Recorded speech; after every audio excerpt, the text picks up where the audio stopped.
Hello guys, देखिए आज हम बात करेंगे हेनरी के नियम पर। पहले हेनरी का नियम पढ़ेंगे, उसके बाद इसी वीडियो में आगे इसी टॉपिक के कुछ इंपोर्टेंट न्यूमेरिकल करेंगे जो एनसीईआरटी के न्यूमेरिकल होंगे। तो यहाँ पर पहले हम हेनरी के नियम की बात करेंगे। तो हेनरी ने एक नियम दिया था, बट ये नियम क्यों दिया था ये आपको याद रखना है। जैसे मान लिया आपके पास कोई एक द्रव है, आपने कोई एक द्रव लिया और इस द्रव के अंदर आपने गैस को घोला। जब आप किसी द्रव के अंदर गैस को घोलोगे तो गैस इस बर्तन के अंदर जब आप डाल रहे हो गैस को, तो इसके अंदर एक दाब बनेगा। गैस को आप घोलते जाओगे तो इसके अंदर एक दाब बनेगा।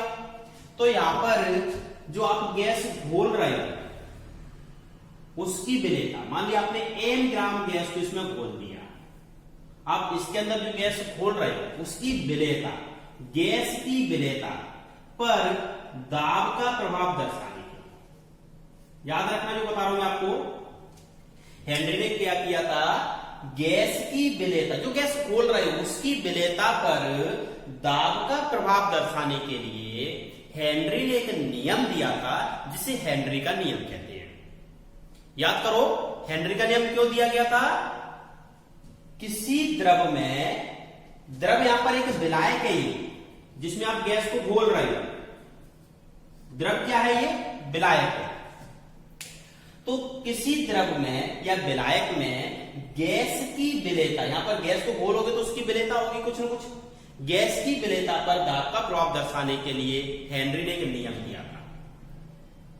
किसके लिए दिया था, गैस की विलेयता पर दाब का प्रभाव दर्शाने के लिए। अब इसका नियम क्या था, क्या बात इसने बताई थी।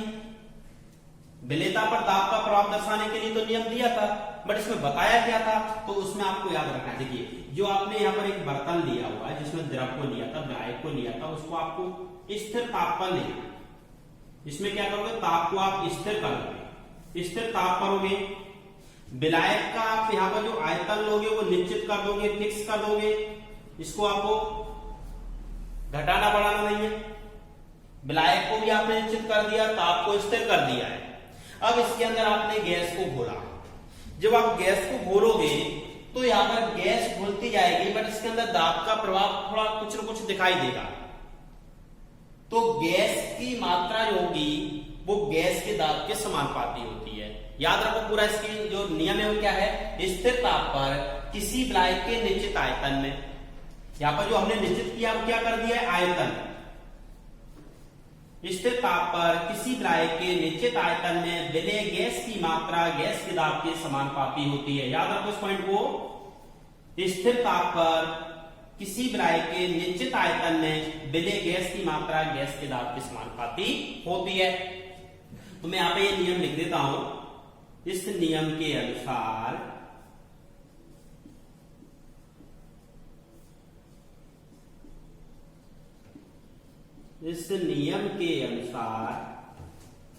स्थिर ताप पर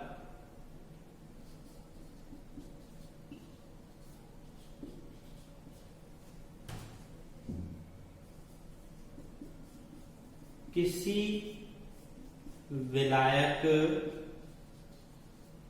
निश्चित आयतन में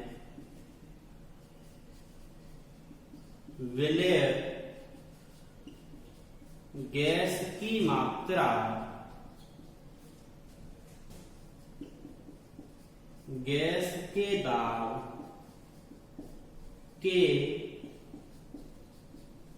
समानुपाती होती है। ये था इसका नियम। स्थिर ताप पर किसी विलायक के निश्चित आयतन में विलेय गैस की मात्रा गैस के दाब के समानुपाती होती है। अब यदि अपन मान लें यदि किसी विलायक के निश्चित आयतन में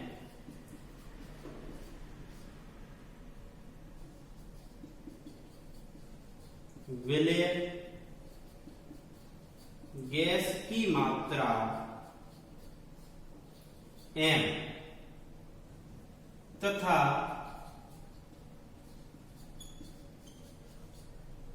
साम्यावस्था पर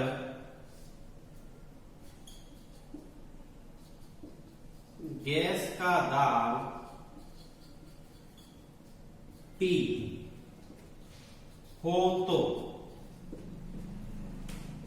आपने गैस की मात्रा को m मान लिया है और गैस के दाब को क्या मान लिया है P। तो इस नियम के अनुसार क्या आ जाएगा, m समानुपाती P। समानुपाती को हटाओगे तो नियतांक आएगा m बराबर KHP। KH यहां पर एक नियतांक है जिसे हेनरी नियतांक कहते हैं। मतलब जहां KH एक नियतांक है जिसे हेनरी नियतांक कहते हैं। हेनरी नियतांक कहते हैं। इसका मान सभी गैसों के लिए अलग अलग होगा। KH का मान सभी गैसों के लिए अलग अलग होता है। तो ये आपको याद रखना है। देखिए हेनरी के नियम में आपने क्या याद किया है, स्थिर ताप पर किसी विलायक के निश्चित आयतन में विलेय गैस की मात्रा गैस के दाब के समानुपाती होती है। यदि मान लिया विलायक में घुली हुई गैस की मात्रा m और साम्यावस्था पर उसका दाब P हो तो m समानुपाती क्या निकल गएगा, P m बराबर KHT। KH यहाँ पर एक स्थिरांक आपने समानुपाती को हटाया, KH लगाया वो एक स्थिरांक है जिसे हेनरी नियतांक कहते हैं। अब देखिए इसमें थोड़ा सा आगे और आपको याद रखना है इस नियम में। मान लिया आपने जो गैस इसमें घोली थी, तो इस गैस को जब आप विलायक के अंदर घोल रहे हो तो इस गैस का कुछ न कुछ मोल प्रवाह होगा और उसके मोल प्रवाह को हम गैस की विलेयता से दर्शा रहे हैं। गैस के मोल प्रवाह को किससे दर्शा रहे हैं, गैस की विलेयता से।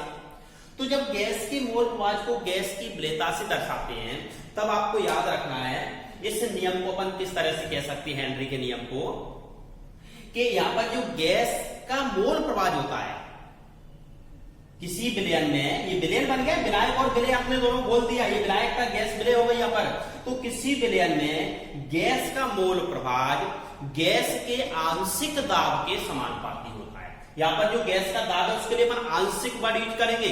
मान लिया आपने इसमें कितनी गैसें घोली हुई हैं, उन सभी गैसों के लिए अलग अलग वर्ड यूज करेंगे। आंशिक वाष्प दाब, अलग अलग जब उनका वाष्प दाब निकालोगे तो उसके लिए आंशिक वाष्प दाब यूज करते हैं। जैसे आपने डाल्टन का नियम पढ़ा होगा, तो डाल्टन के नियम में आप एक बर्तन में बहुत सारी गैसों को घोल देते थे तो उस बर्तन का कुल जो दाब निकालते थे उसमें क्या करते थे, आप सभी गैसों के आंशिक दाब को जोड़ते थे। तो वही कंडीशन यहां पर है, जब आप गैस ज्यादा ले लें तो वहां पर आंशिक दाब यूज करेंगे। तो आपको याद रखना है जब गैस की अगर अपन मोल प्रवाह को गैस की विलेयता से दर्शाते हैं तब इस नियम को कैसे बोलेंगे, किसी गैस का जो मोल प्रवाह होता है विलयन के अंदर, किसी विलयन में किसी गैस का मोल प्रवाह गैस के आंशिक दाब के समानुपाती होता है। तो इसके लिए याद रखना, यदि गैस के मोल प्रवाह को गैस की विलेयता के रूप में मापा जाता है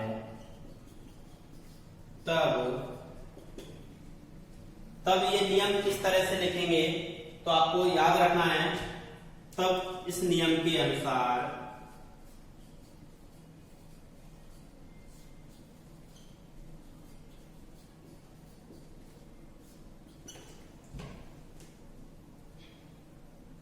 किसी विलयन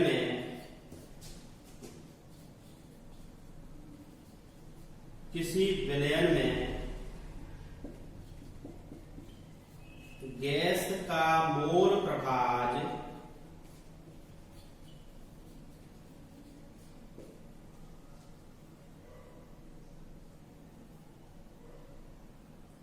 उस गैस के आंशिक दाब के समानुपाती होता है। मान लीजिए यहां पर गैस का दाब हम P मान लेते हैं, गैस का दाब P मान लिया और मोल प्रवाह को जीटा से प्रदर्शित करते हैं, तो उस गैस के मोल प्रवाह को अपन क्या लिख देते हैं, जीटा। तो गैस का जो मोल प्रवाह है वो गैस के आंशिक दाब के समानुपाती है। यहाँ पर आप नीचे इसमें जी लिख सकते हो ताकि सी हो जाएगा गैस का आंशिक दाब गैस के मोल प्रवाह के समानुपाती है। अब जैसे मान लिया आपको नाइट्रोजन गैस दिया तो Pn2 लिख दोगे या जीटा N2 कर दोगे, CO2 दिया है तो PCO2 जीटा G CO2। तो इस तरह से आपका जो गैस दी होगी उसी को रूप में अपन इसको समीकरण को बना लेंगे। जब आप समानुपाती को हटाओगे तो Pg बराबर KH जीटा G, एक समीकरण ये बन जाता है। तो यहां पर आपको याद रखना है KH एक नियतांक है जिसे हेनरी नियतांक कहते हैं। जहां देखिए ये भी लिख सकते हैं अपन, यहां भी जहां की एक नियतांक है जिसे हेनरी नियतांक कहते हैं, इसी तरह लिखेंगे। तो ये दोनों पॉइंट आपको इसमें याद रखना है। देखिए पहला जो पॉइंट इसमें बताया गया था, गैस की विलेयता पर दाब का प्रभाव दर्शाने के लिए हेनरी ने एक नियम दिया था जिसके अनुसार स्थिर ताप पर किसी विलायक के निश्चित आयतन में विलेय गैस की मात्रा गैस के दाब के समानुपाती होती है। यदि मान लिया गैस की मात्रा को m मान लेते हैं और साम्य अवस्था पर गैस के दाब को अगर P मान लिया जाए तो m समानुपाती P आता है, m बराबर KHP हो गया, जहां पर KH की नियतांक है जिसे हेनरी नियतांक कहते हैं। दूसरा पॉइंट ये है कि यदि अपन मान लो गैस के मोल प्रवाह को विलेयता के रूप में प्रदर्शित करते हैं, गैस के मोल प्रवाह को गैस की विलेयता के रूप में प्रदर्शित करते हैं, तब इसके लिए जो इक्वेशन बनती है वो क्या बनती है, ध्यान रखना, जो गैस का मोल प्रवाह होता है वो गैस के आंशिक दाब के समानुपाती होता है। तो यहाँ पर हमने मोल प्रवाह को क्या मान लिया, जीटा जी, और आंशिक दाब को Pg मान लिया। जी यहाँ पर गैस है, कोई सी भी गैस हो सकती है, तो यहाँ पर इक्वेशन आ गया Pg equal KH zeta G। यहाँ पर KH एक नियतांक है जिसे हेनरी नियतांक कहते हैं। चलिए इसका पहला न्यूमेरिकल है जो आपके सामने है। यदि नाइट्रोजन गैस को 293 केल्विन जल में से प्रवाहित किया जाए तो 1 लीटर जल में कितने मिलीमोल नाइट्रोजन गैस विलेय होगी। नाइट्रोजन का आंशिक दाब 0.987 बार है तथा 293 केल्विन पर नाइट्रोजन के लिए हेनरी स्थिरांक KH का मान 76.48 किलो बार है। देखिए इसमें सबसे पहले जब भी आप न्यूमेरिकल सॉल्व करते हो तो न्यूमेरिकल में गिवन वैल्यूज को देखा करो, कौन कौन सी वैल्यूज आपको गिवन में है और क्या कैलकुलेट करना है, आपको किसका मान ज्ञात करना है और किस किस के मान आपको दिए गए हैं, ये सबसे पहले आप उसमें समझ लिया करो। तो यहाँ पर आपको देखिए सबसे पहले याद रखना है, इस नियम में जब सवाल करते हैं तो उसमें टेम्परेचर की कोई उपयोगिता नहीं होती है। उसका रीजन है क्योंकि हमने इस नियम को जब पढ़ा था तो ताप को स्थिर रखा था और सवाल में आपको ज्यादातर दिया भी रहता है कि देखो आपने स्टार्टिंग में 293 केल्विन ताप लिया था और एंड में आपको 293 केल्विन ताप पर हेनरी स्थिरांक भी दिया हुआ है। तो ये इस तरह से आपको समझ लेना है, ताप का यहाँ पर कोई इंपोर्टेंस नहीं है। अब उसके बाद कौन कौन सी वैल्यूज आपको गिवन में ताप के अलावा, इसमें देखिए सबसे पहले पूछा गया है कि 1 लीटर जल में कितने मिलीमोल नाइट्रोजन गैस होगी। मतलब यहाँ पर आपको जो विलयन दिया हुआ है उस विलयन में आपको याद रखना है 1 लीटर क्या दिया हुआ है, जल, 1 लीटर जल दिया हुआ है। तो यहां पर सबसे पहले आपको याद रखना है, यहां पर आपके पास 1 लीटर जल, 1 लीटर क्या है इसमें, जल। अब इसमें आपने कौन सी गैस को घोला है, नाइट्रोजन गैस को। अब ये पूछ रहा है कि 1 लीटर जल में आप कितने मिलीमोल नाइट्रोजन गैस घोल सकते हैं। 1 लीटर जल में कितने मिलीमोल नाइट्रोजन गैस घोल सकते हैं। और यहाँ पर नाइट्रोजन का आंशिक दाब दिया हुआ है, नाइट्रोजन का आंशिक दाब T, दाब का मान कितना दिया हुआ है 0.987 बार में दिया हुआ है और KH का मान भी लास्ट में दिया हुआ है कितना 76.48 किलो बार। देखिए दोनों यूनिट अलग अलग इकाई में, एक बार में किलो बार में, तो इसको भी अपन क्या करेंगे बार में ही कन्वर्ट कर लेंगे, 1000 का इंटू कर देंगे 76480, ये भी बार में आ जाएगा तो इसको भी बार में यहाँ पर कन्वर्ट करेंगे। तो यहाँ पर ध्यान रखना जब भी अपन सॉल्व करेंगे, अब आपको मालूम हो गया है यहाँ पर आंशिक दाब की वैल्यू गिवन में है, हेनरी नियतांक की वैल्यू गिवन में है, जल का 1 लीटर दिया हुआ है आयतन और नाइट्रोजन गैस के मिलीमोल आपको कैलकुलेट करना है। तो इसमें देखिए कहां से स्टार्ट करेंगे, सबसे पहले आपको याद रखना है हेनरी के नियम से, हेनरी के नियम से। अब हेनरी के नियम से आपने एक इक्वेशन पढ़ा था P गैस लिखा था मैंने वहां पर, यहाँ पर मैं नाइट्रोजन गैस दिए तो PN2 लिखूंगा। PN2 बराबर KH जीटा N2। बताया था मैंने आपको किसी गैस का जो मोल प्रवाह होता है वो आंशिक दाब के समानुपाती होता है, तो PN2 बराबर KH जीटा N2 आ गया। अब यहां पर आपको देखो PN2 की वैल्यू गिवन में है, नाइट गैस का आंशिक दाब दिया हुआ है, और यहां पर KH का मान भी गिवन है। यहां से क्या निकालेंगे, zeta N2 PN2 upon KH। PN2 कितना है 987 0.987, और KH कितना है 76480। जब इसको आप सॉल्व करोगे तो सॉल्व करने के बाद इसकी वैल्यू आएगी 1.29 इंटू 10 टू द पावर -5। इसकी कोई इकाई तो होगी नहीं, क्योंकि आपने क्या निकाला है, मोल प्रवाह निकाला है। मोल प्रवाह की कोई इकाई होती नहीं है, तो यहां से आपने याद रखना, सबसे पहले मोल प्रवाह ज्ञात कर लिया किसका, नाइट्रोजन गैस का। लेकिन हमें तो नाइट्रोजन की जो मात्रा चाहिए वो मिलीमोल में मात्रा ज्ञात करना है, हमें तो मिलीमोल में मात्रा पूछिए, मोल प्रवाह थोड़ी पूछा है। तो यहां पर हम क्या करेंगे, अब आपको यहां पर नाइट्रोजन का मोल प्रवाह, यहां पर नाइट्रोजन जो गैस है, नाइट्रोजन गैस का मोल प्रवाह निकालेंगे। हमने यहां पर जो विलयन बनाया है उसमें नाइट्रोजन गैस का मोल प्रवाह निकालेंगे। जो विलयन आपने यहां का भी समझा था, इस विलयन में क्या करेंगे, नाइट्रोजन गैस का मोल प्रवाह निकालेंगे। तो नाइट्रोजन गैस के मोल प्रवाह का सबसे पहले जो फॉर्मूला बनेगा वो क्या बनेगा, जीटा N2 बराबर बनेगा number of moles of nitrogen gas upon number of moles of nitrogen gas plus number of moles of H2। क्योंकि आपने जल के अंदर ही तो बोला था इसको, तो जल के जो मोल होंगे और नाइट्रोजन के मोल होंगे, उन दोनों का जोड़ करके टोटल भाग देंगे नीचे, और जिसका आप मोल प्रवाह निकाल उसके मोल ऊपर। मैंने बताया था जिस घटक का आप मोल प्रवाह निकालते उसके मोल आपने ऊपर कर दिए और विलयन के कुल मोल कहां कर दिए, नीचे।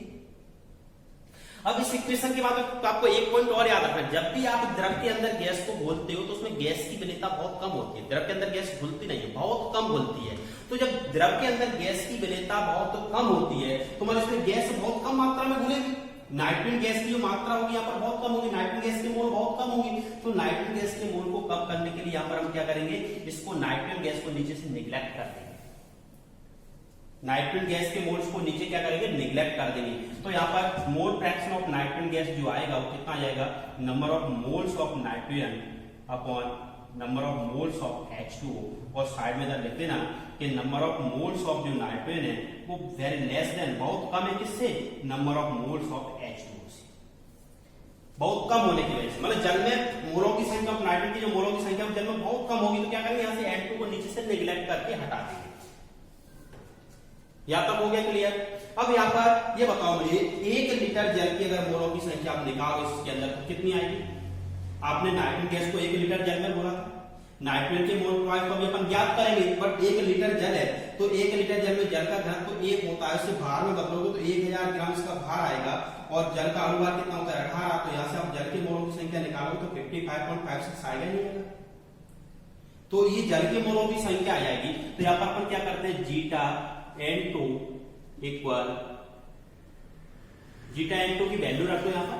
जीटा N2 की वैल्यू जो आपने कैलकुलेट की थी यहाँ से 1.29 into 10 to the power -5 equal number of moles of nitrogen gas upon 55.56।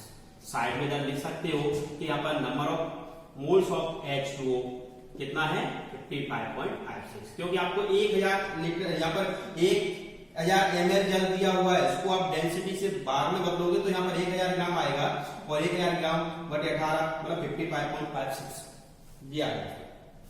इसको सॉल्व करोगे, number of moles of nitrogen gas यहां से सॉल्व करोगे तो कितना आएगा, 1.29 into 10 to the power -5 into हो जाएगा इधर 55.56। Number of moles of nitrogen gas, इसकी वैल्यू कितनी आ जाएगी, 71.595 into 10 to the power -5 mole. Moles निकाल रहे हैं, नंबर ऑफ मोल्स में आएगा। तो तो नाइट्रोजन के इतने मोल्स आ गए। 1 लीटर जल में नाइट्रोजन के मोलों की संख्या कितनी है? देखो बहुत कम है संख्या, आपको 71 देना बट -5 है तो बहुत कम है। तो नाइट्रोजन के मोलों की संख्या ये आ गई, बट हमें नाइट्रोजन के मोलों की संख्या ने पूछ तो मोलों की संख्या ही है, बट आपको मिली मोल्स में पूछा है, मिली मोल्स।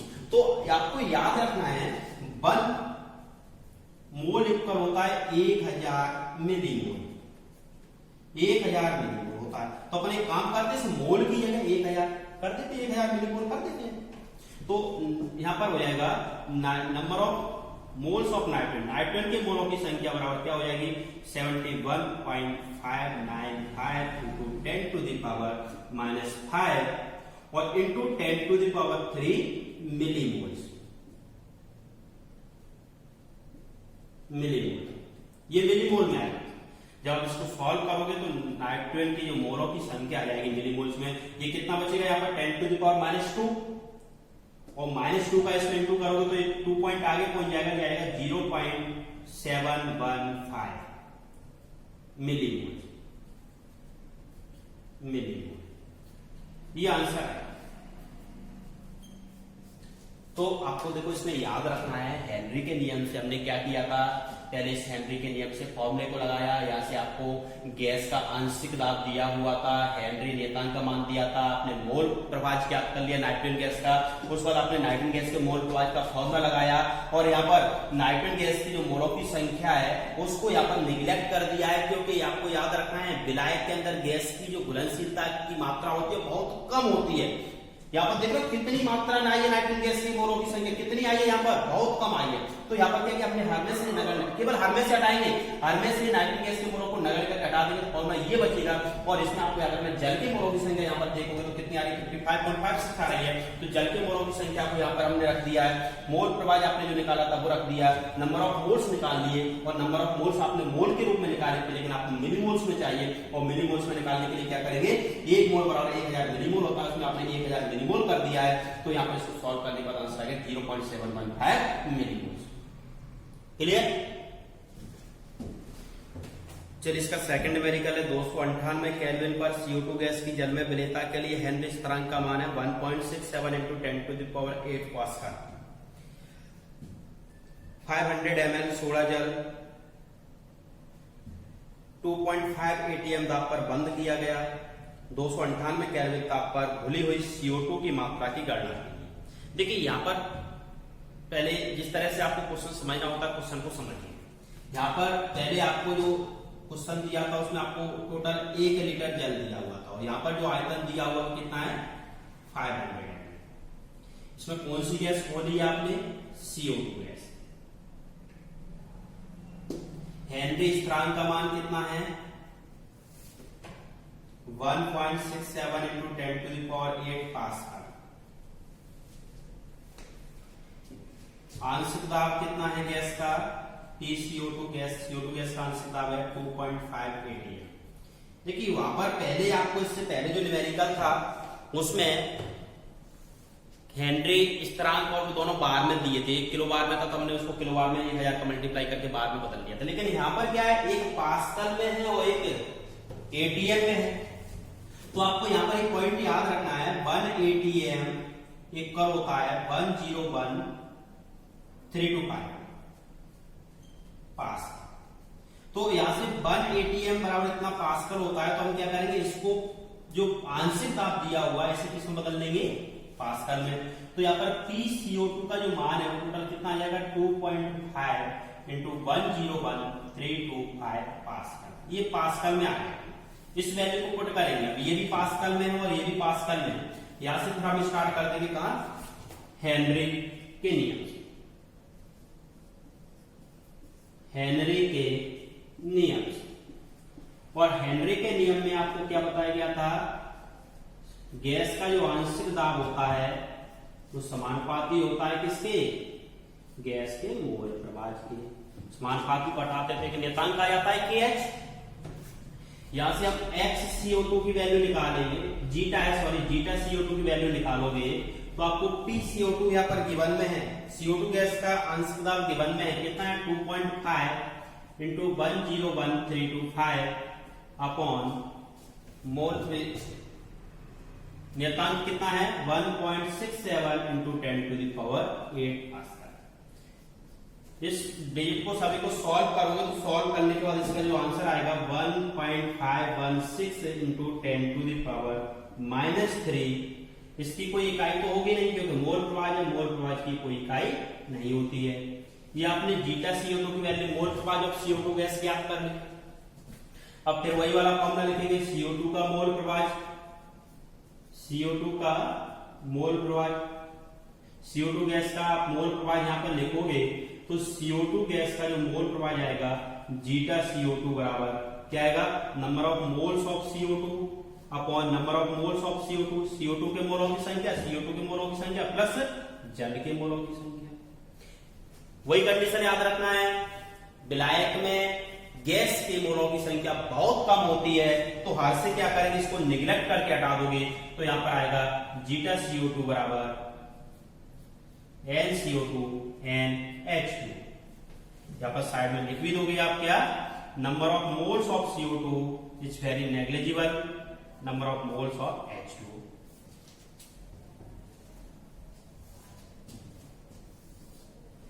अब इसके बाद number of moles of H2 यहां पर देखिए पहले आपने जो निकाले थे वो 1 लीटर जल में मोलों की संख्या निकाली थी, जल के मोलों की, लेकिन यहाँ पर आयतन कितना है 500 ml, तो इसमें मोलों की संख्या कैसे निकालोगे आप 500/18 करोगे, भार में बदलेंगे इसको, भार इसका एक डेंसिटी से निकालोगे तो एक डेंसिटी इसमें ये होता है mass upon volume upon density होता है ना,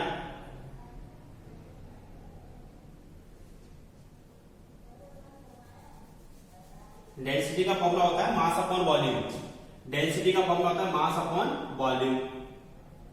तो आपको वॉल्यूम भी 1 में है कितना 500 ml, वाटर की डेंसिटी 1 होती है तो 500 इंटू 1 करोगे तो मास में आएगा, मास कितना आएगा 500 ml ही आएगा। तो यहां से मोलों की संख्या निकालोगे 500/18, तो इसमें मोलों की संख्या जो आएगी वो यहाँ पर जल के मोलों की संख्या बनेगी, तो जल के मोलों की संख्या में इसलिए 500/18 रखेंगे। तो मोल प्रवाह आपने पहले ज्ञात कर चुके हो, जल का CO2 गैस का मोल प्रवाह कितना है 1.516 into 10 to the power -3 number of moles of CO2, CO2 के मोलों की संख्या अपॉन 500/18, 18 ऊपर जाएगा यहां से नीचे आएगा 500 इधर पहुंच जाएगा। तो number of moles of CO2 अगर आप निकालते हो CO2 गैस के मोलों की संख्या 1.516 into 10 to the power -3 into 500/18। तो इसको यहां से सॉल्व करने के बाद आपके CO2 गैस के जो मोलों की संख्या निकल के आएगी वो कितनी आ रही है 42.06 into 10 to the power -3, 42.06 into 10 to the power -3 mole, इतने मोल आ गए CO2 के मोलों की संख्या। लेकिन आपको इस सवाल में मोलों की संख्या पूछी गई है क्या, मोलों की संख्या तो नहीं पूछी गई, आपसे CO2 गैस की मात्रा पूछी गई है, मतलब भार पूछा गया आपसे। तो आपने एक फॉर्मूला पढ़ा हुआ है, एक फॉर्मूला होता है, मैं यहां पर लिखता हूं साफ कर दूंगा, मोल बराबर होता है भार बटे अणु भार। तो यहां से अगर आप भार निकालना चाह रहे हो भार, तो मोल इंटू अणु भार कर सकते हैं। किसके भार निकाल रहे हो आप CO2 गैस का, मोल आपको मालूम है CO2 कितने मोल है, अणु भार CO2 का आप निकाल सकते हो कितना आएगा, कार्बन का 12 ऑक्सीजन का 16 इंटू 2 44 आएगा। CO2 गैस का अणु भार आपको मालूम हो गया, CO2 गैस के मोल मालूम है तो इसका भार निकाल सकते हैं। तो यहां पर आपको याद रखना है इसके अगर आप CO2 का भार निकालें, CO2 का भार, अतः CO2 का भार, तो CO2 का भार निकालोगे तो आप क्या निकालोगे, यहां पर CO2 के मोलों की संख्या इंटू अणु भार डायरेक्ट कर देता हूं मैं, 42.06 into 10 to the power -3 into 44, भार बराबर मोल इंटू अणु भार से किया है 44 कर दिया। तो यहां पर इसका जो आंसर आएगा टोटल, इसको आप सॉल्व करोगे तो सॉल्व करने के बाद जो आंसर आ रहा है 1.85 ग्राम आंसर, 1.85 ग्राम। तो यहां पर CO2 गैस का जो भार आया, CO2 गैस का जो भार आया 1.85 ग्राम, ये इसका आंसर। मतलब यहाँ पर देखिए, जो पहले जो क्वेश्चन था उसमें केवल आपसे मोलों की संख्या थी, मोलों की संख्या को मिलीमोल्स में बदला था। यहाँ पर मोलों को भार में बदला है, और मोलों को भार में बदलने का ये फॉर्मूला आप याद कर लेना, मोल बराबर, ये तो सबको याद ही है, इसका क्वेश्चन तो ये तक हो गया ध्यान रखना। इसका मोल बराबर सब जानते हो, भार बटे अणुभार होता है। तो यहाँ से आप भार का फॉर्मूला निकालोगे तो भार बराबर मोल इंटू अणुभार हो जाएगा। मोलों की संख्या आपके पास है और CO2 का अणुभार आपको चाहिए 44 होता है, इंटू करोगे तो इंटू करने के बाद आएगा 1.85 ग्राम आंसर हो जाएगा। तो ये सेकंड क्वेश्चन का आंसर है। सिंपल क्वेश्चन है, ज्यादा डिफिकल्ट कुछ नहीं है, बस यहाँ पर देखिए सभी में एक जैसे रहता है, नंबर ऑफ मोल्स निकालते हैं। अब आगे आपसे क्या पूछा गया है, एक में मिलीमोल्स पूछे तो उसको मिलीमोल्स बदल दिया, एक में भार में पूछा तो इसको भार में बदल दिया। ये भी कंप्लीट हुआ सब।